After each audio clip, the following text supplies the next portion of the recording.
everyone, Kat here, your favorite ginger bibliophile. I hope you're all doing really well, and I hope you're in the mood for another Grimm tale. And if that's not your thing, don't worry, I've got a lot of playlists linked below for various book reviews and cute animals and all the fun stuff, so hopefully there's something down there that you'll enjoy.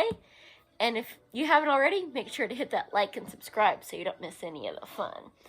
And the occasional puppy visit, 'cause you can't tell, but I've got a big girl down here next to me having a nap.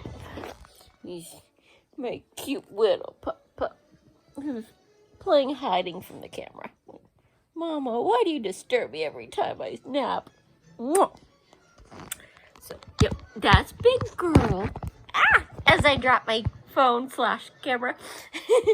Little man's off in, what was supposed to be my reading chair, keeping guard. He's man of the house, at least half the time he thinks he is. And, of course, it's October, so I gotta show you the shirt. Feeling beautiful. And I hope y'all are feeling beautiful today, too. Take that one however you want. So, I've been trying to get through the complete tales of the Brothers Grimm. And for a little, context, I bought this book at Page One Books in Albuquerque when I lived in New Mexico 5 years ago. Though I might have bought it even before then, because it's an awesome used bookstore, and I lived there for about 5 years while I was going to school. So this is at least 5 years old, and the only tales I've read are the other ones that I have read to y'all.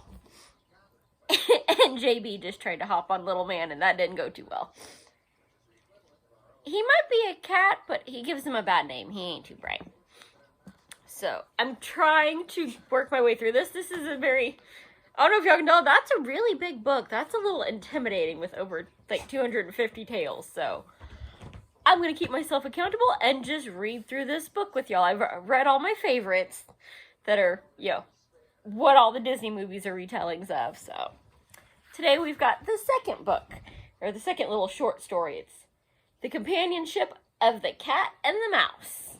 So, I have no idea on this one. Have y'all read it before? Let's get into it together. The cat had made the acquaintanceship of a mouse and had talked so much about his great love and friendship for her that he eventually convinced her to live with him in the same house and set up a common household. Which, how else do you survive these days? But we must get supplies for the winter, said the cat, or else we'll starve. A little mouse like you can't venture just anywhere, for one of these days you might get caught in a trap. They acted on his good advice and bought a little jar of fat, but they did not know where to put it. Finally, after long deliberation, the cat said, I can't think of a safer place than the church. No one would dare take anything away from there. Let's put it under the altar, and we won't touch it unless we really need it.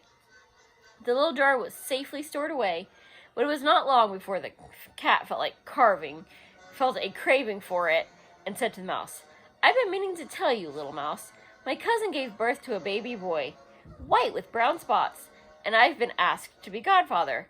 I'm to hold him at the christening. Would you mind letting me go out today and looking after the house by yourself? No, of course not, answered the mouse.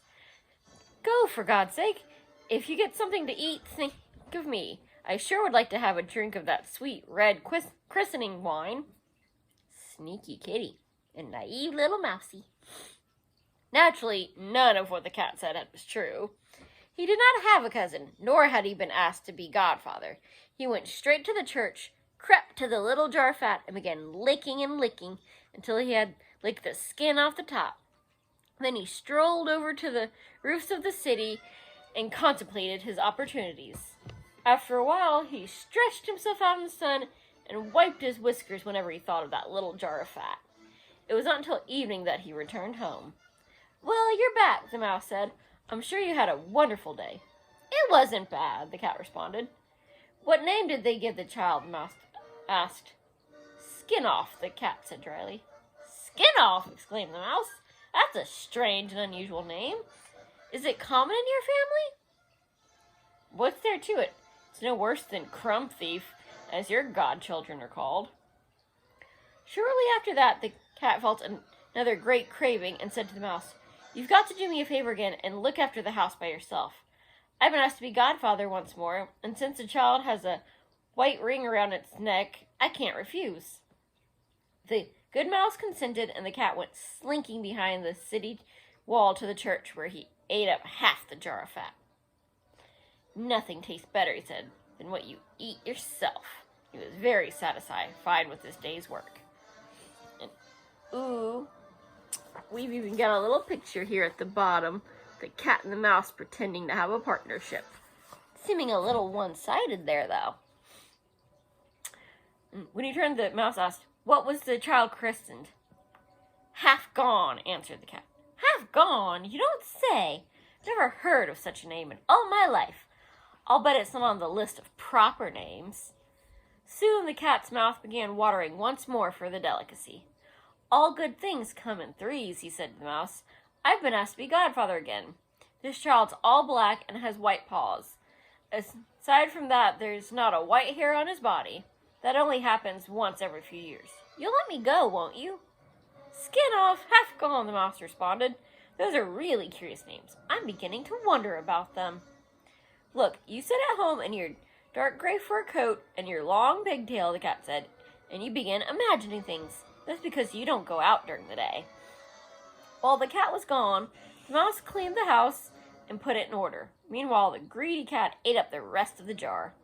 "It's only after everything's all gone," the cat said to himself, "that you can really begin to rest." It was very late at night by the time the cat returned home, and he was fat and stuffed. The mouse asked right away what name had been given to the third child. "You won't like this one either," the cat said. "It's All Gone." "All Gone!" exclaimed the mouse. "That's the most suspicious of all the names. I've never seen it in print. All gone, what's it supposed to mean?" She shook her head and rolled herself up into a ball and fell asleep. From then on, no one asked the cat to be godfather, but when winter came and there was nothing more to be found outside, the mouse thought about their supply of fat, said, "Come, cat, let's go to our jar that we've been saving. It'll taste good." "Yes," the cat said, "you'll enjoy the taste just as much as if you stuck your dainty tongue out the window." They set out on their way, and when they got there, the jar of fat was still in its place, but it was empty. "Oh," said the mouse, "now I know what's happened. It's as clear as day. Some nice friend you are.